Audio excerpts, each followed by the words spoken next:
40 years ஆகி ஒரு மரங்களை வளர்த்து எடுத்து காடுகளாக உருவாக்குறதும் 3 வருஷத்தில் இவ்வளோ வளர்ந்துருக்கு பாருங்கள். இப்போ இன்றைக்கி பார்க்குறேன் நான், அவ்வளோ மரங்கள் இருக்குது. கடம்ப மரம் இருக்குது, பெரிய பெரிய இலைகள். நீங்கள் உள்ளே போய் பார்த்தீங்கன்னா தெரியும். கடம்ப வனம், மதுரையினுடைய பழைய பேர் வந்து கடம்ப வனம்னு பேர். கடம்ப மரங்கள் இங்கே பார்த்தீங்கன்னா, இங்கே வந்து பார்த்தா கடம்ப மரங்கள் அவ்வளோ இருக்குது, பெரிய பெரிய இலைகள்.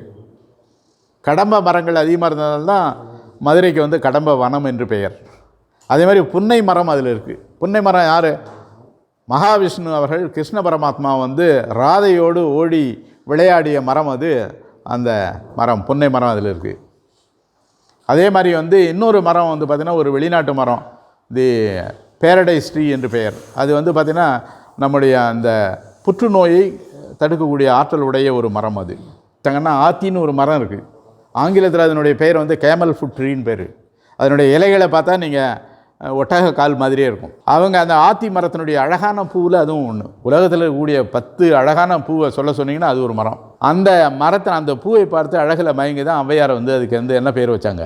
ஆத்திச்சூடி என்று பெயர் வச்சால். அந்த மரமும் இதில் இருக்குது.